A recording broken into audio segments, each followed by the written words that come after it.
Welcome back to the senior year game plan, where we are helping students to navigate their future with confidence and clarity. Today, we are again joined by Alice and Amari. They are high school students at Forest Hills High School in Forest Hills, Queens. They break down for us kind of what they're thinking about their year after graduation. And we also want to talk to them about what they're doing right now because it's January. They still have some time. You have some time if you're a senior too, where you finished your applications and you might be waiting for results from college, or you have not put in your college application and you're kind of racking your brains thinking about what you could possibly be doing, thinking that it might be too late, but it's not too late. So we're going to think and talk with Omri and Alice about what it is that they're doing with their lives right now, how they can maximize on what they like, and to trying to think about their future, and the future of work. Because we know that work is changing a lot with AI. Things that people might have wanted to study yesterday might not be around today or tomorrow. So we need to figure out, how do you tackle those questions and decide what is right for you. So Alice and Amarie, Alice, we want to welcome you back, especially because I missed you. We missed you last week because you were in robotics. So you are president of the robotics team at your school. This is important. We're talking about what excites you, what's your passion. So if you could, in hindsight now, I think you finished your competition yesterday even. What is it? And congratulations, by the way. I think you guys did really well, but tell us how you did. But also, we want to know, what is it about robotics, being on the team or being the president or the robotics itself, that you like? What do you find that gets you to want to do that? And then Maria, I'm coming back to you about what you like and what you do. I know you're not in robotics, but what is it that you do right now that you could potentially grasp onto, you as in Alice and Amarie and everybody who might be listening, that you enjoy doing? Minecraft, robotics, gossiping with your friends on the phone. What is it and why? So tell us, Alice, talk to us about your robotics experience. Okay, so my robotics is the First Tech Challenge, which is sponsored by First. And right now the competition's about like Into the Deep, where we build a robot in order to fit a certain criteria and like fix the challenges that come along. And like my favorite part of like robotics is generally the friends that I meet along the way and the connections that I make along the way, because it's not just about my team bonding, but it's also about like international team bonding, community team bonding, and like bonding with like teams as well within that community. And I love the idea because like there's a section of robotics where it's like called outreach, where you reach out to like underrepresented communities and youth in education. Like we promote STEM and robotics and like tell them what our competition's about and give them a general gist of what we experience in robotics. And this definitely like is my favorite part because I get to see like students light up, their faces light up as like they discover how these mechanics work. And like sometimes like we will help them out and mentor them. And I think that's the best part. Okay, so that's surprising. I would think that somebody that's in robotics would be very stimulated more by the machinery, the mechanics, the coding, or how does that play in? Are you equally stimulated by that? Or are you really more interested in the teamwork and the cohesion and maybe teaching others what you discovered? I'm like equally as stimulated, but the thing is like introducing these mechanics to students as well. It's also a way like I learned from my team because my team like explains it to students and like I'm like a part of that like learning community. And then I get to learn what their process was and how they got to where they were. Okay, so a lot of like project management, problem solving, teamwork. It sounds like there's a lot of ways to get stimulated with that. Amory, I don't want to leave you second in that because it's hard to compete. I'm not sure if I had something in high school that was as amazing as robotics and competing internationally like Alice. Maybe you don't either, but what is it that you like about things that you do in your life right now? So together with the job that I have and this internship, Wait, so explain to us the job again. I know you work at Common Point Queens, but for people who don't know, what is that? Okay, so Common Point is a private organization that has different branches, not only in Queens, but around New York, that has after school programs. They have summer programs at different schools at their local point, which is in Queens. So basically, what I do is I work at the local point. I'm a counselor, and I work at the kindergartners mainly, but sometimes I move to like the fifth grade and the fourth graders, and I basically help solve problems. Like recently, there was like a really bad one, and I was proud of myself because I did really well. I didn't like freak out like the other counselors were. It was like I see myself growing because I was really able to have self control. Apart from that, other days, I mean, you do expect stuff like that to happen with little kids. So that was expected, but other days are really nice. We teach them how to make, let's say, we make soap, we make candles, and we do different crafts, and it's really fun to get to know the kids. We have different trips, like on holidays, we go different places. It's cold right now, so we're not gonna go to any water parks, but when it's summertime, like towards the summer in May, when we do have some holidays, we would go to some water parks. Last year, I worked with them during the summer, and that was really fun as well. From then and now, like from last summer, almost this summer, I did see myself grow. I made a lot of new friends. I met a lot of new people. And it did look good for my college admissions, because I was able to tell them how I helped the kids and how I was recognized as one of the best counselors and stuff like that. So I really do like the job. It's sometimes really hard, especially going to it right after school sometimes. But my supervisor, my manager, they're really helpful. They're really understanding. So I commend them for that. And that's what I do after. So Okay. So you are helping children. Then you're on this internship with us, and we're helping the broader high school students kind of figuring out a path. So if you can, we always want to marry what we like with what is going to be a moneymaker. And so nobody has a crystal ball, but we're getting closer to that information, and it's important for us to get it out to other people about the kind of 5 career fields that the 3 of us have been picking apart for a while now, but really are going to be the best return on investment for by 2030. So we talk about technology on this program. We talk about certifications or degrees in finance, healthcare, skilled trades, and cybersecurity. So within those 5, that are rapidly growing and that are giving salaries without necessarily requiring the decades of schooling, we want to try to put our interests into that. And so you might be thinking, okay, well, I like to work with people, or I like to work with kids. Michelle, where is that in the 5 that you just mentioned? So each person will have to unpack. There are different parts of technology, different parts of finance, all different. Each of these 5 work with people. And if it's energy that you get from people, there's an opportunity within these 5 high return on investment fields that you can work with people, work with teams. We've gone through cybersecurity. We had somebody on about a month ago that is in cybersecurity and was really talking about teamwork.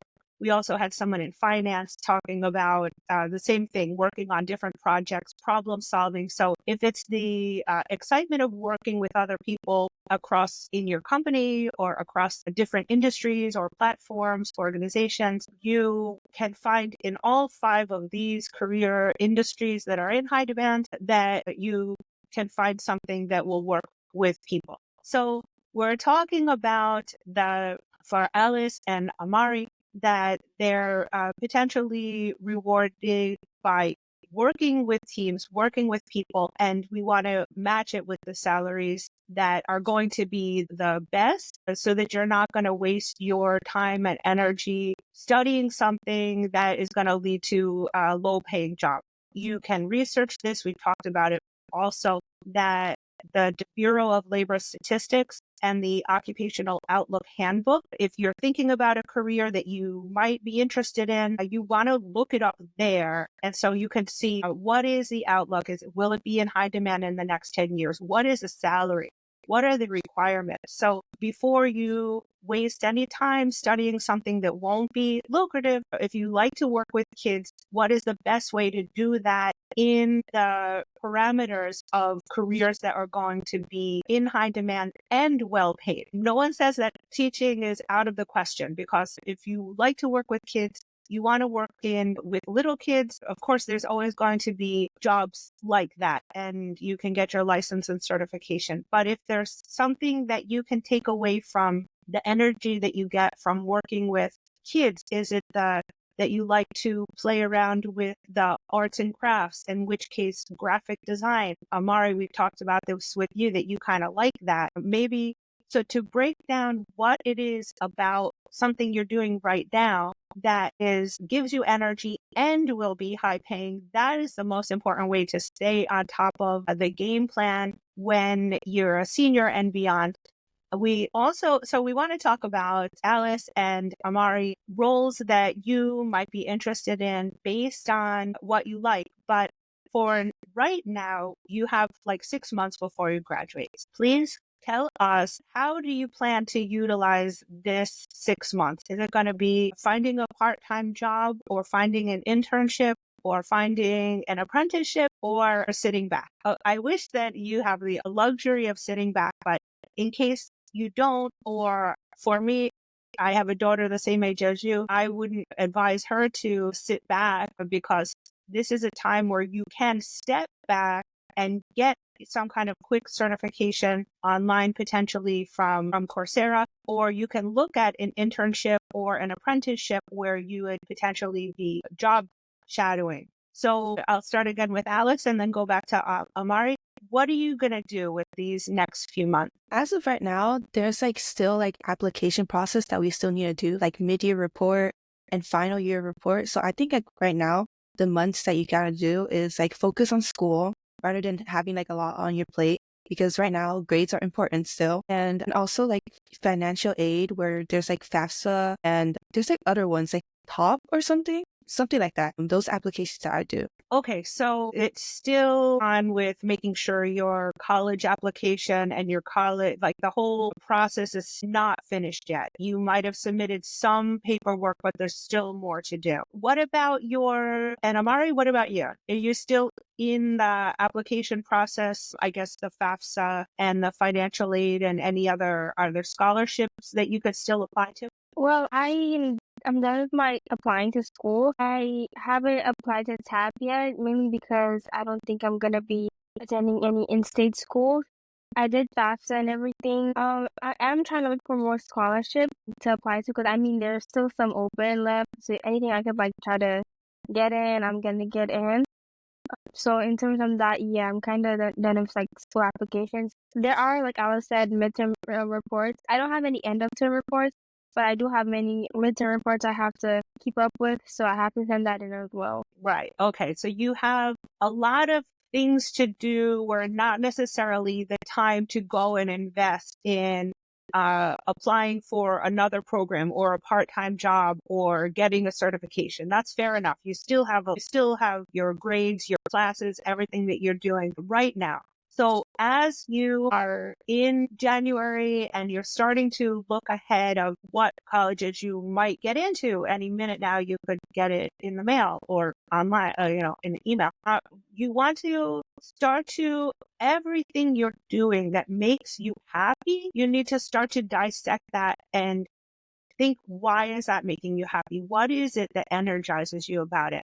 Like that flow state where you just wish that you had another 15 minutes where you can just keep on doing that thing. You wish that the time wasn't up. What is that? And what gives you that energy? If it's chatting with your friend, what is it about that conversation that's stimulating you? Are you talking about something that is interesting to you? Is it that the closeness and connection that you feel with somebody who understands you? Is it when you are alone and reflecting? Is that the time where you feel like you really are nurtured, and that's when you come alive, when you're able to reflect? So try to write down things that you are good at, that you notice that people have complimented you on, or that come easy to you. You also want to write down things we just said that you enjoy. Just because you're good at something doesn't mean that you love to do it. And then you want to think about any job that you can see yourself doing that, of course, you don't know much about. So now is the time to explore before you make the commitment of deciding on a major. You want to ask around to as many people as possible about jobs that you're curious about. And so I do that. I do it for my daughter. I do it for you guys. I come back and I tell everybody what I heard. But I talk to so many people because I'm in real estate there, and I'm getting into the nitty gritty of how much they make because they're trying to qualify for a mortgage, a house, an apartment. And so I'm talking to everybody about what they're doing, and I know how much people are making, and I try to tell everybody this information. But if you don't know, you go to Occupational Outlook Handbook and you can find out what people are making. So what jobs you're curious about, you want to try to shadow these people, or at the minimum, ask them questions about how did you get into this? And the more you ask questions, the more you'll find that a lot of times it's somebody that they know. Oh, my boss's daughter, da da da. Some kind of connection that they had. Somebody that their uncle got them into it. Their father told them about this job. It's the people that are directly around you that are going to be the most influential for you. And so you want to try to kind of ask as many questions as you can to adults that you admire and you find potentially successful. So I want to ask you guys, you said, Alice, that you're working in robotics, and of course it's hands-on, but it's also a creative thing. And so if you to channel that creativity, have you looked into anything outside of four-year college? Like on the side, you could learn a little bit about something more creative, graphic design, or if it's something working with your hands, more like carpentry. I mean, that's what I'm trying to get us outside of the box of it's all going to happen when I graduate from college. It's all going to happen 4 years from now, or 4 years from September when you start college. I want to start to think about what do you enjoy right now and what could you potentially get into that could foster that creativity and also give you a good catalyst for part-time job. Because you don't want to waste eventually between now and when you graduate from college, you're probably going to have to earn a buck or two. You want to make that the smartest dollars that you can make too, because you're going to be spending most of your time doing your college work. And so if you have to do something outside of college, you want to make it something that's attractive for you, but also it's going to be a good return on your investment. Something on the side, if you're a creative, could be to get some kind of graphic design certification, something relating to carpentry or some other kind of a trade where you're working with your hands. So, Alice, is any of that something that you would consider, like even, or any kind of creative parts more diving deeper about robotics? I would consider like the major like mechanical engineering, but I haven't really thought too much into it because I realized that I still have like sophomore year of college in order to like actually finalize my decision. So I was hoping to go to college and like get some insight of like what the major is that I'm like applying to, and like get a little feel of how college life is, because like I want to see like what people's views in college are and like what their views are, because I'm just like equally as lost as how everybody is. Right, exactly. It's confusing. Like you have this general idea of what you like, but how do you get more specific? That's going to come down to the details of who you're hanging around with. And so it could be, like you said, those college professors that are doing this research in something that you notice that you kind of like.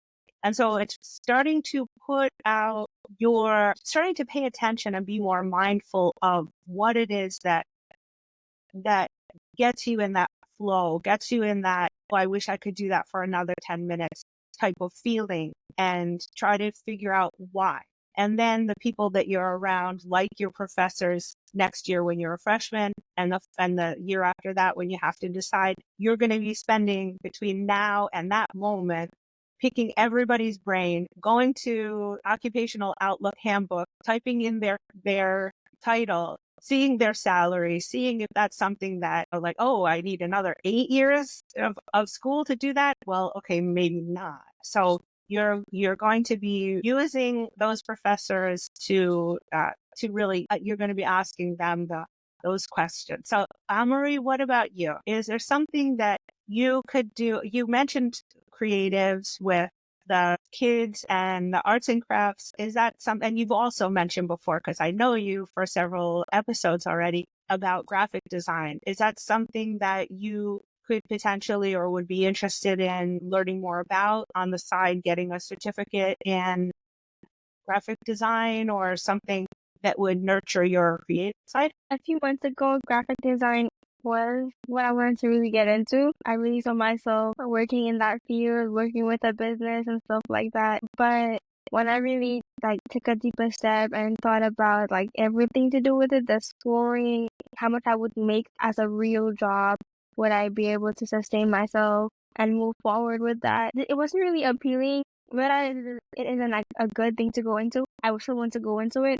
But when I asked myself, is this what I really want to do and continue doing it, the answer wasn't a go-to yes. So that's when I started looking into other things. So when I say working with kids has really been something I like, it also, I really saw a connection with what I want to do right now. And I didn't even connect it when I decided that, but I did see the connection that when studying ABA psychology with autistic kids, then I was like, oh, that's why I like doing this. That's why I like working with kids. I didn't make the connection just until a few days ago. And I was really surprised. Not in a bad way, because I obviously like working with kids, but I never realized it. And then it was really cool to see that what I'm doing now could potentially be something that I will do in the future. It's a little bit differently, but psychology and being a psychiatrist isn't the same as being a counselor. It is different. It is in the same field, but the differences are huge. So, I would want to take a few maybe internships with that, maybe shadowing someone to really see what that's like before full on just jumping into it. But as of right now, that's something I'm really interested in. Okay, so I love that you're taking a step back and and asking yourself, what do you like? And then why is it that excites you? Because like we said, it might be an outward appearance, robotics, that draws Alice to be the president of her team.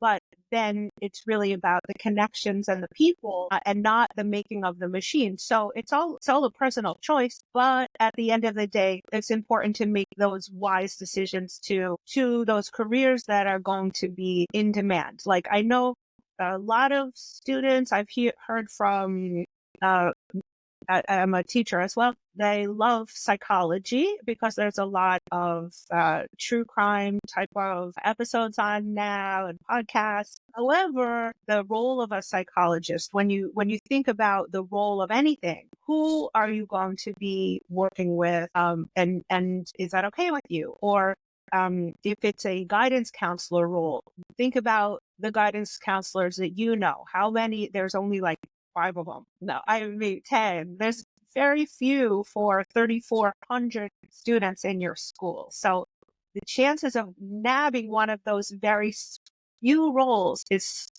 slim. So we have to think about your the in-demand jobs that are going to be there right now.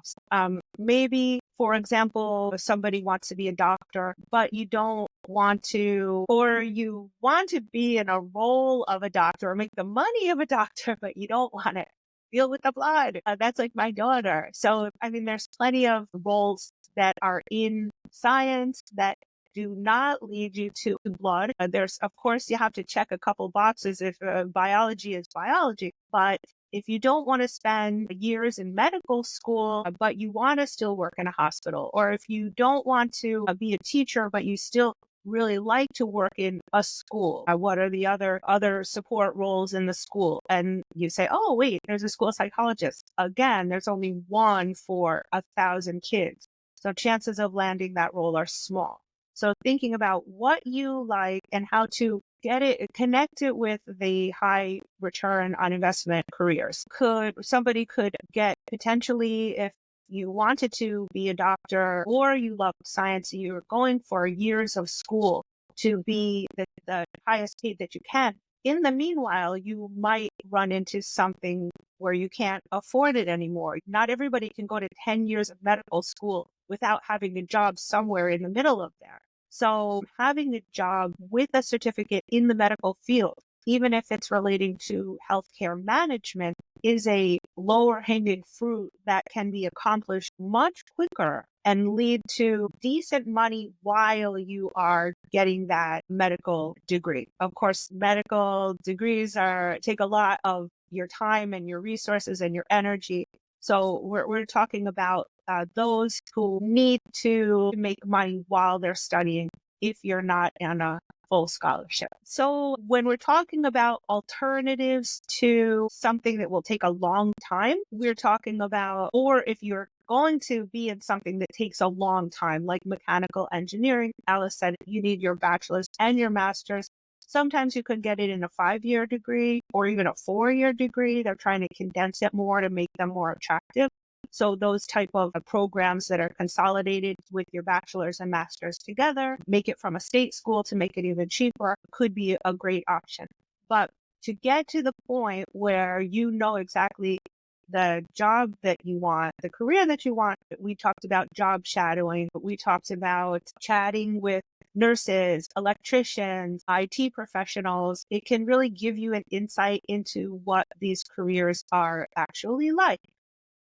So you want to research the careers and ask people about them. Before I wanted to put out in every of our episodes just a quick reminder of a couple of trade or traditional options if you haven't applied for a 4-year college or you think you can't get in. You could still go to trade school and you could still go to a non-traditional path of an apprenticeship. So I'm going to give you just two that I researched today.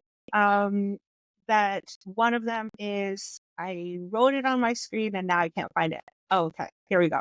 Toro is in New York. Toro College of Osteopathic Medicine's Allied Health Program. So this is something that it prepares students for high-paying medical careers, but it takes months to do and not years. So if you really don't have the time and you want to get into the medical field fast because it is a high paying, high demand career in the future, then that Toro College of Osteopathic Medicine's Allied Health Program is a good idea. And through that, you can study radiology technology, ultrasound tech, and medical assisting, and then that'll get you into the field and start you to earn money quicker. Then there's another one in New York. It's called The Door. It's the EPIC program. I know I mentioned it before, but it is a job training and internships for 16 to 24-year-olds. It helps young people gain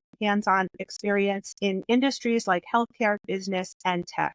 And so this is great for students who want to work right away after high school. So do you know anyone? I always ask you guys if you know somebody who might be interested. You probably do know people in your classes that say, you know what, school and college, like, not for me. I've never been good at school. I hate academics. Get me out of here. So if you know people like that, you could introduce them to these programs. Why do you think somebody might want to consider these kind of programs? I mean, I think it's safe to say for time and for efficiency and get your foot in the door. Would you, do you feel better knowing that you can safely get into the healthcare field, knowing that there are these shorter programs? Okay, I'll let Amarie first. Yeah. I think that with programs like this, I do know someone who is taking literally the same program. It's similar, but I feel like these programs that give you like a little shortcut to get into what you do, especially let's say you started late, so you're like maybe in your 30s or something, and then you just figuring out that what you want to do, and then it's like you're not really confident because it's like it's too late, and then everyone's already in the job, but you're just starting. I feel like it's a good way to really get into it to really get there not really faster, but like get there at a shorter rate that it would take than going to like a longer school as to getting the same knowledge and everything, the same credentials. So I think it's a good thing. Yeah, I myself definitely had to jump to something, a skill that I have in order to pay for my next move. So I got my Army skills and training. I got my Chinese Mandarin skills and training. And then I used that to be a government contractor while I went to my grad school for what I really wanted to do. And because even if you have a 4-year scholarship, lucky if you do, after your bachelor's, that kind of can run out. And then you need to find some more money for more schooling. So, and even if you're lucky enough to have a 4-year scholarship, or if you're lucky enough to have any way to pay for 1 year of school, sometimes we don't even have that and we're kind of on our own. So this is like a kind of a low hanging fruit, quick way to jump onto something and start earning money. Then you can at least, if you need to do that, go to school at night while you're working as a medical assistant during the day, or use it as you can, but rest assured that at least you will not be without a job. Because we're only talking about money making, high demand, high return on investment careers here. We want everybody to stop thinking about the low paying jobs because they're always going to be there. But you want to be able to get a handle on something that you love. If you love working with kids and you realize that the teaching assistant pays less than $30,000, which it does, and you realize, wow, that's not enough money to even partially live. It's very low money. Then you say, okay, what is it that I like about kids? How can I flip that and into something that I'm actually earning a paycheck where I can live off of or contribute to, paying the bills for my parents. So I think it's refreshing to know about these kind of little safety nets about what are the hot careers and how to grab onto some part of them so that you're not going to get left behind. So Alice, we didn't forget about you. What do you think about? Do you think it's a good idea to have some kind of a kind of safety net of these smaller certifications, or you can get them quick and then start to work? I think definitely. And I feel like trade schools could be beneficial too. Like if you're tight on money and then also like you want to like a job requires like 1 year of school. So like it could be like a really quick like alternative. I think I would like if like I would be like one of the people that I would consider it because I feel like it's a good safety net. And if I ever need it, I could always go there as like a Yeah. backup. Exactly. So if anyone ever needs it, you're falling into something that you can get a certificate like that within 6 months. You can get it through Coursera. I've spoken about it's an online paid subscription program. Of course, it's all digital. You don't have any one-on-one personal instructing help. But if you need that, there are other programs too. But at least to have something to say, I don't have to work at McDonald's. I can get something quicker and start to earn real money in a career that can just help me to get higher. If you get into as a medical assistant within a few months, you're in the medical field, then you are slowly working your way to nurse or doctor or something that could potentially pay you more. So just to wrap up, we are using the next few months of the senior year game plan to unwrap what is interesting to you and why. We want you to either write it down or pay close attention to what it is that excites you. If it's something that you think you could potentially get a career out of it, there's Naviance, I think, is talking about different career titles, occupational outlook handbook. You can go online to that and type in any career and find out their salary. But you want to research these careers before you start to declare that you want it. Just because it's there today doesn't mean it's going to be there tomorrow. with these different industries that are on the rise through AI, and then other ones are going to be left behind. You don't want to be on one of those. So we are going to talk each time about kind of mastering your idea of what field to go into and why, and talk about trade schools, certifications, and other options for the what if I don't get into the school I want? What if I can't afford it at the end of the day? I don't get the scholarships, etc. So what are the other options? We're always going through that every week. Next week, we want to just spend a couple minutes on cleaning up the resume, because if you do need to get a part-time job, this might be the time for you to do it.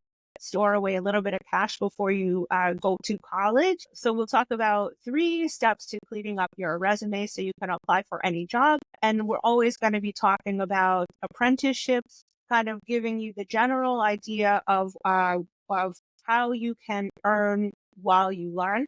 This might be something that people want to do for the next few months of their senior year as well. So I want to say thank you, especially for Alice and Amarie. You're always giving us your hands-on experience of what is going on senior year, and what your ideas are, how you're going to navigate come June, come September. You're right in the thick of things. So listen, and Amarie, you gave us a great reminder that it's not done yet. You still need to make sure FAFSA is done. You still need to apply to any potential scholarships that could be out there. Of course, if you get one, you have to pay attention to that you don't throw away another one, because you can't, some of them, they don't connect. You can't just keep on racking up scholarships, and one might negate another. So make sure that you're taking the most money that you can, and then the best opportunities always. So just as a reminder, how you can explore your career options, you want to write a list of your strengths and your interests. You want to talk to professionals in your fields or anything that you might be curious about, even if it's not in a field that you'd considered. If you see someone that you know walking around successful in life, you want to know how they get that way. And you might be surprised. It might be something that you actually like, that it's something that you could do. And then researching salaries, researching, let me find that, researching trade schools, apprenticeship, certification, salary. And there is no one size fits all approach to success. You need to find what works for you.